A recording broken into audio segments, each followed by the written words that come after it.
Amigos, eu estava olhando vocês e pensando, existe gente tão endividada como eu. Num domingo de manhã, às 8h30, estar aqui para me ouvir. Oh, meu Deus, vocês podem ter certeza, vocês não prometeram pouco. Essa é a verdade. Mas eu não podia deixar de começar contando que, enquanto nossa querida Marta fazia a oração, amigos espirituais colocavam sobre nossa cabeça e na altura do nosso coração uma luz que se espalhava sobre todos nós. E um amigo espiritual me disse: se vamos aumentar essa luz ou extingui-la, agora cabe a cada um. Naturalmente, guardemos no coração tudo que ouvimos aqui e transformemos. E sejamos multiplicadores aos outros com a nossa atitude daquilo que nós comentamos aqui nesse final de semana. Falando sobre família e ética, é óbvio que quando formamos família, estamos reencontrando o nosso passado, porque somos o passado em forma de presente. E quando Chico tinha 5 anos, um temporal pavoroso caiu sobre Pedro Leopoldo. Sua mãe, Dona Maria João, estava internada no hospital. Ele tinha pavor de trovões e foi se esconder embaixo da mesa da cozinha. Para sua surpresa, ele sabia que a mãe estava internada no hospital. Ela aparece embaixo da mesa e o abraçou e disse: meu filho, eu só vim te dizer que você não precisa ter medo dos trovões, porque eles não fazem nada, são só o barulho da chuva. E quando Chico a viu, começou a chorar e disse: minha mãe, você voltou para casa? Ela disse: olha, eu vou ser transferida para outro hospital. Era uma mulher analfabeta, mas extraordinária no seu coração. Mas eu vim te dizer para não ter medo. Eu vou para outro hospital e assim que eu puder, eu volto para tomar conta de você. E desapareceu. Ele começou a chorar tristemente e horas depois veio a saber que ela tinha morrido no final daquela tarde. Mas o seu coração amoroso não podia ir embora sem estar debaixo daquela mesa. Era o último cuidado que ela estava tendo com Chico, porque no fundo ela sabia que era um filho diferente. E ela respeitou o medo dele e apareceu embaixo daquela mesa para dizer que ele não tivesse medo. Ela já tinha saído do corpo, o hospital para o qual ela ia ser transferida não era da terra, ela sabia disso, mas fez questão de dizer que voltaria, como voltou realmente. E voltou numa situação dolorosa em que ele estava na mão da madrinha, uma mulher terrível, obsediada mesmo, que, assediada por entidades sofredoras que sabiam da tarefa que o Chico teria, o maltratavam de todas as formas. Ele tomava religiosamente 3 surras por dia, e ia chorar no quintal, com fome, porque ela fazia questão de se esquecer que ele precisava comer. E uma vez, inclusive, perguntaram para o Chico: Chico, você pergunta para Emmanuel sobre a sua madrinha? Ele disse: de jeito nenhum. Ela já tinha morrido. Não pergunto por ela, porque naturalmente ela foi cruel demais nos 2 anos em que ele viveu sob a tutela dela. Mas sua mãe aparecia no quintal e dizia: meu filho, eu não disse que eu vinha tomar conta de você? Quando sua madrinha te bater, tome cuidado para que ela nunca quebre o seu braço. O braço que tempos depois seria o seu instrumento de trabalho para a psicografia. Imagine o coração dessa mãe tendo que dizer àquele pequeno menino que ele não devia ter o braço quebrado, mas sem poder interferir na maldade da madrinha. Ela cuidou dele sempre e, naturalmente, no mundo espiritual, antes mesmo de que ele renascesse como filho dela, dizem os espíritos, ela sabia do seu enorme compromisso, que na sua simplicidade, ela e o marido, o caixeiro viajante, receberiam uma figura como Chico Xavier. Nós, em nossa família, recebemos as almas que vêm do espaço para progredir em nossos braços. E se há uma coisa que nós prestaremos conta um dia, é dos nossos filhos tutelados ou alunos, aqueles que nós, de alguma maneira, pudemos influenciar. Nos será perguntado, sem dúvida nenhuma, o que fizemos desses corações. Por isso, a família, ainda que cheia de conflitos, é a primeira escola. É tão importante que o Cristo podia ter surgido na terra sem ela, mas fez questão de tê-la. E certa feita, contam os espíritos, Maria, Jesus tinha só 6 anos, Percebendo que ele era naturalmente um ser extraordinário, ela, costurando na sala, começou a sonhar para ele as coisas mais extraordinárias, como toda mãe faz. Sonhou que ele seria um grande doutor da lei. Sonhou que ele seria talvez um grande médico. E no fundo ele era tudo isso e mais do que isso. Mas, para sua surpresa, quanto mais os seus sonhos naquela sala se aprofundavam, mais Jesus passava na frente dela, carregando ferramentas da oficina de José, cada vez mais pesadas. Era um serrote que ele, com 6 anos, mal conseguia carregar. Era um martelo enorme. E ela começou a reparar que tinha alguma coisa. Quanto mais ela sonhava, mais ele atravessava a sala, carregando pesados instrumentos do pai.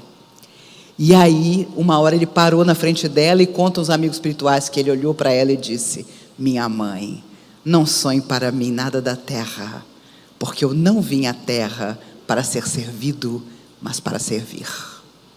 E uma dor apareceu pela primeira vez no seu coração.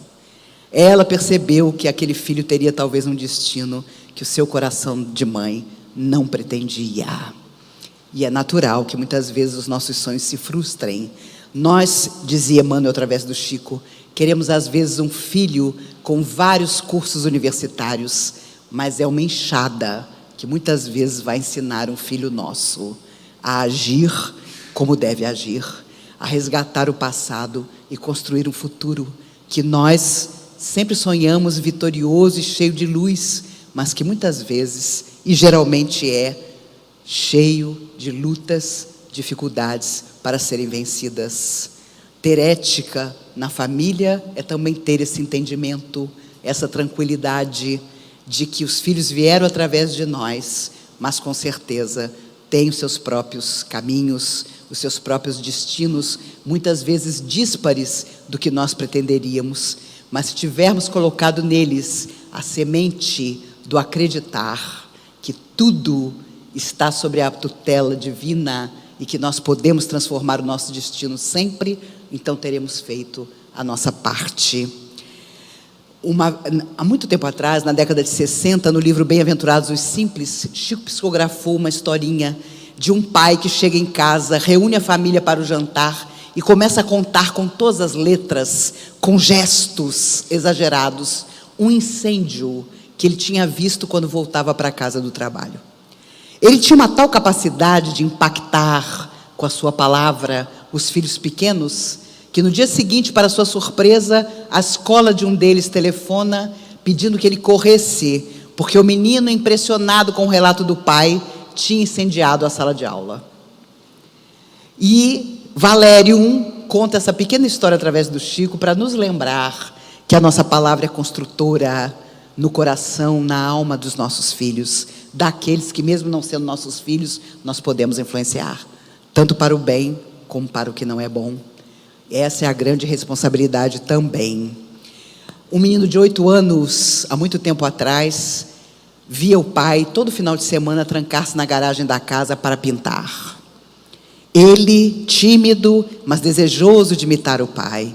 Que filho não pretende isso? Pegava seus lápis de cor, sentava-se ao lado do pai na garagem para pintar também. O pai era uma pessoa difícil. Quando o menino terminava, ele olhava os desenhos do menino e dizia: não sei como és pior, se com lápis de cor, se com lápis preto, se com giz de cera, se com a tinta. O menino só tinha 8 anos, ficava arrasado pelas palavras dolorosas que o pai endereçava a ele. Mas ele tinha uma mãe, e a mãe o chamava após ver isso e dizia: não te preocupes com o que diz teu pai. Eu tenho certeza que, se fores para a política, serás o grande presidente do nosso país. Se fores para a medicina, um extraordinário médico. Se fores para a ciência, descobrirás a cura talvez de uma grave enfermidade. E o menino se confortava assim, com as palavras esperançosas, construtoras da mãe. Muitos anos depois, à porta da sua casa na Espanha, saudoso dessa mãe, à frente dos repórteres, Ele, com um olhar sonhador, lembrando-se tanto dela, naquele dia da sua velhice, disse: eu quis apenas pintar e me tornei Pablo Picasso. O maior pintor do século XX tinha um pai horrível, que tentou de todas as maneiras arrasá-lo, porque sabia muito bem que aos 8 anos o menino tinha muito mais talento do que ele. De tal maneira essa mãe construiu autoestima nesse coração, que quando as mulheres o deixavam, ele corria pela rua atrás delas e dizia: mas você vai me deixar? Ninguém deixa Picasso. Inclusive 2 se mataram, porque realmente ele era um homem impressionante. Inclusive depois de desencarnado, continuou difícil. Uma vez Gasparetto, que então pictografava os grandes pintores, esteve conosco na comunhão. No escuro, usando os pés, Picasso pintava. E alguém da plateia fez um pequeno barulho. Picasso, incorporado em Gasparetto, jogou no chão todas as tintas. E eu, no escuro, eu tinha 18 anos, comecei a catar as tintas para devolver às mãos de Gasparetto e aos pés dele, porque ele pintava com os pés também. Depois, quando tudo acabou, as luzes se acenderam, Gasparetto chegou para mim e disse: Picasso pediu que eu lhe pedisse desculpas, porque ele continua o mesmo temperamental. Mas quando ele viu você tão garota, abaixada, tentando pegar as tintas no escuro, acho que ele, por um momento, se condoeu. E eu falei: obrigada pela gentileza dele de ter se conduído, porque eu catava as tintas no escuro sem conseguir enxergar. Mas realmente Gasparetto, enquanto trabalhou na pictografia, pictografou mesmo Picasso, Toulouse-Lautrec, Monet e tantos outros. Depois ele seguiu outros caminhos, e os espíritos, obviamente, seguiram outros caminhos também. Porque quando nós não queremos mais trabalhar com os espíritos, eles não perdem tempo. Eles vão em busca de outras tarefas, e nós é que lamentamos termos deixado o nosso trabalho pelo meio. Quando Paul Newman recebeu um telefonema certa vez de que seu filho mais velho do primeiro casamento com Jenny Willman tinha sido encontrado morto num hotel de 5ª categoria em Nova York, drogado, a sua vida mudou para sempre. Porque ele percebeu que, embora tivesse tido o cuidado de, ao conhecer sua esposa da vida inteira, Joane, ter tentado apoiar aquele filho, o filho tinha lá seus próprios problemas e tornou-se um viciado. E através de uma overdose, morreu. Paul Newman nunca mais foi a mesma pessoa, mas resolveu fazer daquela dor trabalho. E resolveu, ele que cozinhava muito bem, criar uma quantidade de molhos para massa, que até hoje são vendidos nos Estados Unidos. O rótulo tem a foto do Paul Newman. Eu estive na Disney em maio, comemorando meus 60 anos atrasados, e tirei uma foto no mercado, abraçada com molho, que tem o rosto dele na capa. Foi a primeira coisa que eu fiz nos Estados Unidos. Mas ele cria os molhos, e todo o dinheiro arrecadado até hoje vai para a instituição que ele criou, de apoio àqueles que querem deixar o vício. E ele recebeu, ainda em vida, o Oscar Irving Talbot, que significa o artista que faz caridade de verdade. E Jack Nicholson, esse extraordinário ator, que hoje está afastado pelo mal de Parkinson, fez questão de entregar o prêmio.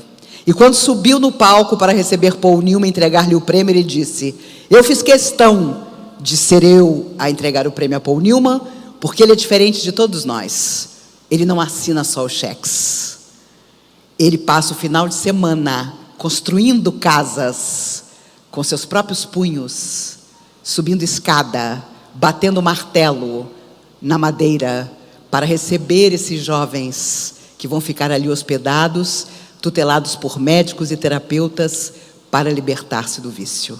E foi um momento emocionante em que Hollywood, por mais de 10 minutos de pé, aplaudiu Paul Newman, porque ele transformou a sua dor e a sua provável omissão em relação àquele filho em trabalho. E até hoje, 10 anos depois da sua morte física, o dinheiro vai todo para essa obra. Outro dia me disseram, a esposa, que com ele conviveu mais de 50 anos, tem 85 anos hoje, também atriz, me contaram que ela, deprimida, hoje vive da saudade e quase não sai de casa. E eu comecei a pensar, eu acho que na próxima vida eu não vou disputar esse homem com ela. Ela merece. E as pessoas dizem, imagine Maíse deprimida. Eu falei, e vocês têm dúvida de que ela merece, que ela pode e deve estar deprimida? Uma mulher que viveu mais de 50 anos com aquele homem, 10 anos de ausência, meu Deus do céu, eu estaria pendurada em algum lugar. Mas as pessoas acham, né, que é fácil. O que é extraordinário é pensar que ele não tinha só a beleza de fora, mas soube construir também uma beleza de dentro, que é a mais difícil, inclusive de ser enxergada, mas que os nossos gestos traduzem. Por isso, dentro da nossa casa, é mais difícil, porque somos pródigos em gentilezas do lado de fora. No centro espírita, principalmente, mais portas adentro da nossa casa. Muitas vezes somos tiranos, muitas vezes somos incompreensivos. E é natural que os casamentos não precisam durar a vida inteira, mas enquanto durarem, que seja de todo o coração. E quando o nosso coração não estiver mais realmente envolvido, então acabou. E há quem fique até que a casa caia e as consequências surgem. Os espíritos dizem que o diabetes, por exemplo, um dia os médicos perceberão, está muito relacionado não só ao DNA, mas também a coisas que nós precisávamos solucionar e não solucionamos. E aquilo vai ardendo dentro de nós. Não só o diabetes, mas outras enfermidades também. Então, tenhamos certeza, em família ou fora dela, enquanto nosso coração não estiver envolvido, não haverá real solução para nada, nem para o resgate. Quantas vezes já encontrei mulheres que diziam, eu permaneço casada porque meu marido é uma cruz que eu tenho que carregar até o fim. E os espíritos do meu lado dizendo, às vezes odiamos nossas cruzes e não adianta nada permanecer numa situação que nos oprime, que nos infelicita, que nos entristece, simplesmente porque um dia alguém nos disse que nós estamos resgatando alguma coisa. É preciso resgatar com amor, ou então nós vamos achar outra solução para resgatar. Kardec, o professor Rivaio, que chamado a tarefa codifica a doutrina espírita, quando tinha 8 anos, e ele lembrava disso já mais velho, com carinho, a mãe o pega pela mão e diz ao pai dele, eu vou levá-lo à escola de Pestalozzi. Meu Deus, era uma revolução. Pestalozzi falava de uma educação completamente nova. E o pai do professor Rivaio, daquele que seria o professor Rivaio, não admitiu. Houve uma situação grave entre os dois, mas a mãe não titubeou. O leva até a escola de Pestalozzi. E Kardec guardou para sempre a lembrança do dia em que ele chegou à porta daquele enorme portão da escola. A mãe o segurando pela mão e dizendo, vamos atravessar esse portão, porque para você eu quero uma educação diferente daquela pavorosa que existia antigamente. E claro, os espíritos estavam ali para que mais tarde, pedagogo renomado na Europa inteira, ele fosse convidado a uma sessão de mesa girante e, para sua surpresa, fosse ele o escolhido. E é claro, ele cumpriu a tarefa. Um dia perguntou aos espíritos, se eu não tivesse aceitado, o que vocês fariam? O espírito da verdade, com tranquilidade, lhe apresentou uma lista de 10 nomes. O primeiro, Leon Denis. Depois dele, Kardec, o professor Rivaio. E ele humildemente entendeu que se ele tivesse recusado, a recusa teria permanecido com ele, mas outro teria cumprido a tarefa. Infelizes de nós, se nos achamos imprescindíveis. Infelizes de nós, se portas adentro da casa espírita consideramos que se nós amanhã não estivermos dispostos, o trabalho perecerá. Não duvidemos de que passamos, a tarefa permanece. A seara de Jesus, o que nos honra é trabalharmos nela. Com humildade sempre. No dia que nós considerarmos que somos absolutamente necessários, começaremos a cair. Não duvidemos disso. E também não fiquemos com a falsa modéstia. Não elogio fulano, porque ele pode ficar vaidoso. Existem outras vaidades, ocultas, muitas vezes sobre máscaras. Essas sim as perigosas. Quando você diz a uma pessoa que ela foi importante para você, que seja, dê a ela esse carinho, mesmo que ela esteja saindo da sua vida. Conheci pessoas, donos de fazenda, que me ensinaram uma coisa muito certa. Eles afirmavam: quando eu mando embora o empregado, eu pago a ele o que devo e vou até a porteira, dizendo a ele o quanto o trabalho dele foi importante para mim. É assim que nos despedimos das pessoas, se possível, porque tem gente também que quer sair batendo a porta, e nós temos que respeitar isso, mas que não fique a amargura dentro de nós. Havia um avô que ensinou toda a família a orar, e tinham aquele dia da semana que nós chamamos na doutrina espírita de Evangelho no Lar. E também não adianta fazê-lo se nos outros 6 dias da semana ou do mês você não pratica. Esse avô juntava a família para pedir a Jesus que os abençoasse. A neta pequenina de 7 anos ficava encantada com a prece que o avô fazia. E Chico contava que o avô sempre terminava dizendo: Jesus, vem ter conosco. Jesus, vem à nossa casa. Jesus, vem estar no nosso coração. E a menina ficava esperando, e Jesus nunca aparecia. Um dia alguém bateu a porta no meio da prece. Era um homem desempregado, desesperado, pedindo um prato de comida. O velho fez que o homem entrasse. Perguntou a ele sobre sua vida. Ele tinha filhos e esposa esperando em casa, famintos. Ele comeu, parou seu evangelho. O dono da casa, genro do velho, era dono de uma fábrica. Propõe ao rapaz um emprego. O rapaz quase se ajoelha de felicidade. Fazem um rico farnel, juntam roupas para doar à família. Combinam que no dia seguinte ele procuraria o dono da casa na fábrica para começar o seu trabalho. Depois que o homem foi embora, sentam-se todos para a prece final. E na hora que o avô vai começar a falar, a menina feliz abraça o avô e diz: ô vovô, tá vendo? Jesus não pôde vir novamente, mas mandou alguém no lugar dele.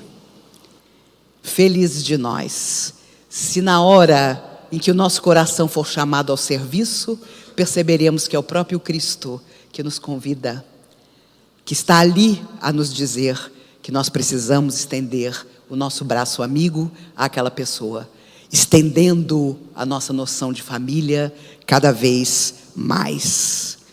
Uma menina perguntou ao pai: pai, o que é ter fé? E o pai ficou pensando: como é que eu vou dizer à minha filha, meu Deus, ela é tão pequena, como é que eu vou ensinar a ela o que é ter fé? Havia um porão na casa. Ele chama a menina, desce ao porão, o porão escuro. Ele diz lá de baixo: você está me vendo, minha filha? Não, pai, eu estou escutando a sua voz, mas não te enxergo, está muito escuro. Então se jogue, que eu te seguro aqui embaixo. E a menina, confiando na voz do pai, se jogou. E o pai a segurou, acendeu a luz do porão e disse: você está vendo? Isso é ter fé. É às vezes na hora da solidão, na hora da escuridão, lançar-se, certo de que Deus nos segura na beira. Não conheço definição maior de fé do que essa história. Porque na nossa hora de escuridão, nós em geral dizemos que Deus se esqueceu de nós, ou que Ele não existe. E nós precisamos saber que é justamente nessa hora que tudo pode recomeçar. Que tudo tem que recomeçar. Um casal é chamado há muitos anos pelo professor de química do seu filho de 9 anos. E o professor diz a eles: eu estou falando em nome de todo o corpo de professores dessa escola. Seu filho não tem solução. Estamos aconselhando que vocês o tirem da escola. Ele é obtuso, não vai aprender nunca. Ele é limitado demais. E os senhores, colocando ele nessa escola tão cara, estão perdendo seu tempo e seu dinheiro. Os pais, arrasados, olharam para o menino que só tinha 9 anos. Isso é verdade? E o menino disse tímido: eu só me interesso por determinadas matérias. Absurdo, disse o professor de química. Por isso estamos convidando que os senhores retirem o garoto do colégio, porque ele ainda está incentivando outros a buscarem afinidades com determinadas matérias e aceitarem que não têm afinidades por outras. O menino sai dali praticamente levado pelo pai pelas orelhas. O menino de 9 anos era Albert Einstein. Simplesmente Albert Einstein. Mas naquele dia, aos 9 anos, ele foi arrasado por todos os professores, porque era muito limitado. E muito mais tarde diziam a ele: como é que o senhor é tão genial? Como é que o senhor colocou para o mundo a teoria da relatividade? E ele dizia: eu só entrei em sintonia, as coisas estão no ar. Ele misturava a teoria da relatividade no seu bolso com os pedaços de chiclete que ele gostava de mascar. É famosa a sua foto com a língua para fora, debochando de si mesmo e da própria genialidade. E até hoje, onde há descobertas, principalmente no espaço, os cientistas vêm dizer: Einstein estava certo. Cada vez mais certo. No filme Contatos de Terceiro Grau, há uma cena formidável em que o disco voador pousa e saem do disco voador todas aquelas pessoas que tinham desaparecido. Vocês lembram disso? Ao longo do tempo. E, de repente, os cientistas da NASA, extasiados, olham aquilo e um deles diz, porque ao perceber que aqueles que saíam da nave espacial não tinham envelhecido, um deles diz: meu Deus, Einstein estava certo. E o outro responde: Einstein era um deles. E era mesmo. Há pessoas que vêm do espaço para fazer com que todos nós pensemos sobre a nossa pequenez e sobre a nossa genialidade também. E nós não sabemos se aquele filho que é inadaptado, aquele filho que vive recebendo da escola algum bilhetinho de observações, é uma alma que mais tarde vai contribuir para o mundo.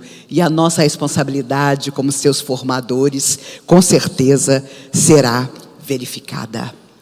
O importante, no fundo, é ensinar a buscar afinidades e a confiar no nosso coração. E a nunca desistir de tudo aquilo que nós podemos realizar. Há muitos anos atrás, em 1950, Chico economizava junto aos seus colegas de trabalho uma determinada quantia e todo sábado eles iam embaixo de uma ponte que ficava a 1 hora de Pedro Leopoldo para atender algumas famílias que moravam embaixo da ponte. Mas houve um dia em que nem o Chico, nem nenhum dos amigos tinha nada para doar. Chico estava com o sobrinho sob sua responsabilidade. Todo mundo muito apertado de dinheiro. Era 1950. E, de repente, eles se reuniram no sábado pela manhã e não havia nada. E aí o Chico disse: meu Deus, em 2 anos que nós fazemos essa visita todo sábado, é a primeira vez que nós não temos nada para levar. Dr. Bezerra de Menezes, desencarnado já desde 1900, aparece na cozinha do Chico e diz: meu filho, vamos levar água. Coloque garrafas aqui e eu vou fluidificar a água. E você vai levar essa água para as famílias. Quando eu ouvi essa história pela primeira vez, eu pensei: o que eu não daria por um copo dessa água? Chico colocou as garrafas, Dr. Bezerra, materializado, colocou a mão sobre as garrafas, levaram. 1 hora depois, chegaram embaixo da ponte, o Chico subiu num pequeno pedaço de madeira e disse: meus amigos, aqui há famílias, há crianças, mas hoje, por incrível que pareça, nós não temos um tostão, não temos um grão de arroz, mas trouxemos água fluidificada. Os homens que estavam lá, me perdoem os homens da plateia, mas a história é exatamente essa, começaram a dizer: Chico Xavier, você é um cara de pau. Há 2 anos você nos alimenta todo sábado e hoje você diz que não tem nada, só tem água fluidificada. Eu nem sei que água fluidificada é essa. Uma senhora no meio deles disse: eu que me surpreendo. Há 2 anos eles vêm aqui todo sábado e quando pela primeira vez eles não têm nada para nos dar, só água, nós vamos expulsá-los? Nessa hora, em cima da ponte, para um caminhão enorme. O motorista grita lá de cima: quem é Chico Xavier aí embaixo? O Chico conta que pensou: me acharam. A polícia nos achou. Porque, é claro, as famílias moravam ali sem autorização nenhuma. Sou eu. O senhor podia subir aqui? Chico sobe. Vocês lembram a figura de Chico? O motorista olhou e falou: o senhor que é Chico Xavier? Eu mesmo, meu filho. Bom, o senhor lembra de um empresário de Goiânia que esteve aqui há uns anos atrás com um filho muito perturbado? E o Chico disse: olha, me perdoe, são várias as pessoas que me procuram, eu não estou lembrando diretamente desse senhor. Não tem problema não. Ele é dono da cidade inteira e mandou esse caminhão de coisa aí para o senhor. Quando o Chico abriu o caminhão, era comida para Pedro Leopoldo inteira. Ele chama as famílias, quando ele abre, meu Deus, que loucura! Ele já começa a pensar que quando ele voltasse para Pedro Leopoldo com o caminhão, ele ia ter que distribuir para a cidade toda a quantidade de comida que estava ali. Mas, de repente, uma intuição. Ele chegou para o motorista e disse assim: mas como é que o senhor me encontrou aqui a 1 hora da cidade? Ah, isso foi fácil. Tinha um homem no seu jardim. O Chico já começou a passar mal. Meu Deus, entrou ladrão. Meus sobrinhos viajando, eu aqui, a casa vazia. Meu Deus do céu. Tinha alguém no meu jardim? Tinha um homem no seu jardim. Eu perguntei logo: o senhor que é o Chico Xavier? E ele me respondeu: não, meu filho. O senhor sabe onde eu encontro esse Chico Xavier? Sei, meu filho. Eu vou lhe dar todas as indicações e você vai encontrá-lo. E o Chico já arfando, imaginando, aquela televisão humilde já tinha ido embora. Aquele cabideiro, já estava tudo na rua. O senhor perguntou o nome dele? Ah, isso eu perguntei, disse o motorista. Quando eu estava dando a partida, depois dele me orientar para eu achar o senhor, eu perguntei: o senhor não é Chico Xavier? Quem é o senhor? Ah, meu filho, eu sou Adolfo Bezerra de Menezes. Doutor Bezerra de Menezes, materializado no jardim, apontou o destino daquele caminhão. Se algo eu podia desejar nessa manhã tão linda, é que Jesus saiba que pode apontar o caminho do nosso coração a quem precisa. Esteja ele dentro ou fora da nossa vida, da nossa casa. Seja da nossa família consanguínea ou da nossa grande família espiritual, que somos todos nós. Eu deixo vocês com esse desejo profundo, que é para mim e para vocês também. Que Jesus possa sempre apontar o caminho da nossa alma para aquele que precisa, na certeza que Ele tem de que nós vamos receber essa pessoa. E quando ficar muito difícil, lembremos que aos 32 anos, uma pessoa que foi um menino tão sofrido e sozinho como Chico Xavier, num certo momento resolveu que ia morrer. Ele tinha só 32 anos. Começou a ter uma crise respiratória, sentou-se no degrau da cozinha e arfava. Meu Deus, chegou a minha hora. Eu vou morrer. Emmanuel apareceu. O que você está fazendo sentado nesse degrau? Eu estou morrendo. O senhor me recebe desse outro lado da vida? Não posso, estou muito ocupado. E desapareceu. Você imagina seu mentor espiritual aparecendo para você e dizendo uma coisa dessa? Ele piorou em questão de segundos. Começou a arfar. O ar não entrava. Aparece a irmã Sheila. Irmã Sheila, eu estou morrendo. Meu filho, você está deitado quase no chão da cozinha. Eu estou morrendo. Emmanuel já apareceu e disse que não vai me receber. A senhora me recebe? Oh, meu filho, eu tenho uma reunião com Emmanuel. E desapareceu. Aí ele quase caiu desmaiado.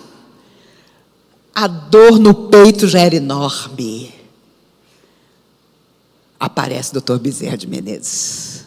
Meu filho, o que está acontecendo com você? Doutor Bezerra, eu estou morrendo. Não precisa falar nada. Emmanuel já apareceu e disse que não me recebe. Irmã Sheila tem uma reunião com ele. Mas eu estou morrendo. Doutor Bezerra olhou e disse: meu filho, será que eu posso fazer alguma coisa por você? Não sei. Vou colocar a mão na altura do seu peito. Vamos fazer juntos uma prece. Vamos imaginar que somos como somos mesmo, a família do Cristo amado. colocou a mão sobre o peito do Chico. E o Chico viveu mais 60 anos. Quando chegar a nossa hora da dor, seja dentro ou fora da nossa família, pensemos nisso.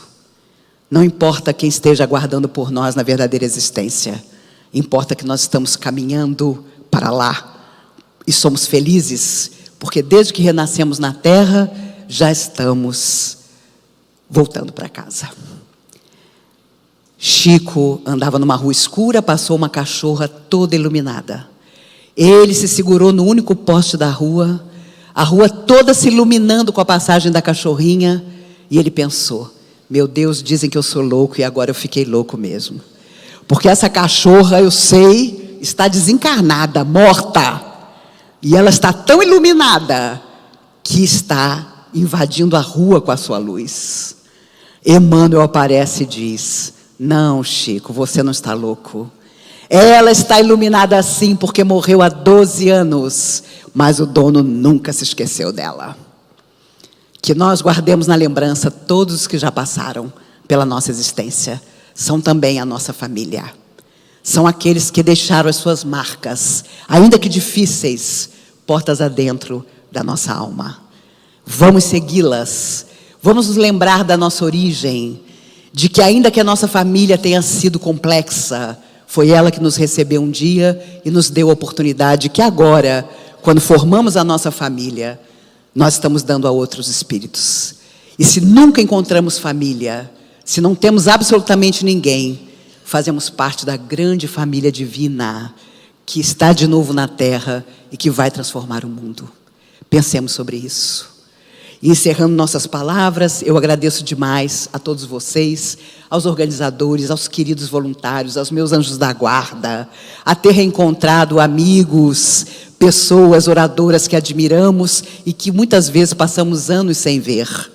Pela organização extraordinária desse evento, porque estivemos juntos, porque cada um de nós vai pegar o seu pedacinho de amor e vai espalhar, tenho certeza, ao longo de toda a existência. O meu voo sai às 11 horas, por isso eu pedi aos queridos organizadores para antecipar a minha palestra e fico tão feliz de tantas pessoas aqui estarem. E os desencarnados são em número imenso, também confiantes, muitos deles já se preparando para voltar à Terra. Quem sabe serão nossos netos, nossos bisnetos, e poderemos seguir todos juntos. Encerro me recordando, em 76, no Congresso Mundial de Jornalistas e Escritores Espíritas, éramos todos em Brasília, uma grande família, eu tinha 18 anos, dirigia a Mocidade da Comunhão Espírita e ajudei a organizar o evento, trabalhamos feito doidos. Se eu não tivesse 18 anos, eu teria, a essa altura, aos 61, não daria certo. Mas o Chico esteve conosco. Ele foi de carro, nunca gostou de avião. E quando chegou, nos contou que quando chegava na cidade, Emmanuel mostrou Brasília, e havia uma cúpula de luz sobre a cidade. E ele apontou para Brasília e disse a Chico: essa é a terra dos grandes reencontros espirituais. Juscelino, 50 anos antes de vir à terra como Juscelino Kubitschek, já estudava a planta de Brasília, daquilo que seria Brasília. E por isso Oscar Niemeyer, na sua biografia, conta: em 57, o pequeno teco-teco posado no nada, Juscelino sai à noite, só as onças gritavam. Oscar Niemeyer, um frio absoluto, não teve coragem de sair do avião.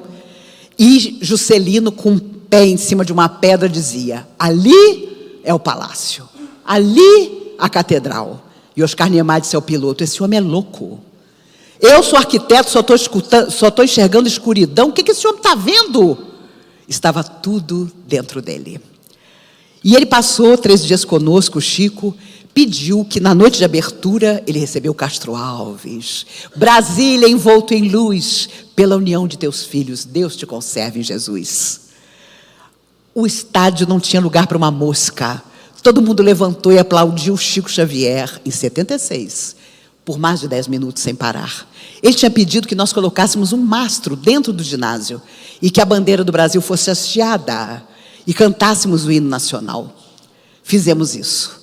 Depois contou a plateia. À frente da falange das almas suicidas vinha Getúlio Vargas, chorando copiosamente. Chegou à frente da bandeira, colocou a mão no peito, ajoelhou-se. E contava Chico que ele já tinha pedido para um dia voltar ao Brasil e ser de novo futuramente presidente. Ele que deu um tiro no peito por não aceitar sair do poder. Mas ali estava, 22 anos depois do seu suicídio, homenageando a bandeira. Quando Chico voltou para Uberaba, uma noite ele anoiteceu alucinado de dor no peito. Estava tendo seu primeiro infarte. Mal tinha chegado de Brasília.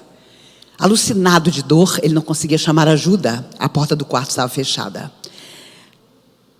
Entra um espírito com um véu no rosto, coloca a mão sobre o seu peito, torce, a dor parou. Ele consegue chamar ajuda, ficou 28 dias internado. Anos antes, ele todo sábado visitava uma menina de 14 anos que não falava. Tinha uma séria dificuldade motora. E a mãe dizia: Chico, meu sonho de mãe é ver a minha filha dizer uma palavra. Ouvir uma vez o som da voz da minha filha, eu nunca consegui. O Chico tomou aquilo como uma missão. Todo sábado ele dizia: vamos dizer uma palavrinha só para sua mãe ficar feliz. Jesus. Jesus. Ela não conseguia. Um dia, com muito esforço, ela disse: Jesus. O Chico ficou doido. Foi na cozinha: venha, sua filha falou. A mãe não acreditou. Meu Deus, eu não acredito, Chico.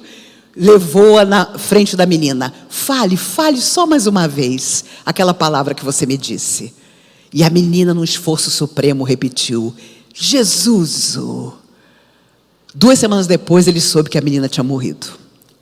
Naquela noite, ele conseguiu ser socorrido, levado ao hospital. Quase um mês depois, voltou para casa. Sentou-se no seu quarto, fez uma prece agradecendo. Aparece o mesmo espírito com um véu sobre o rosto.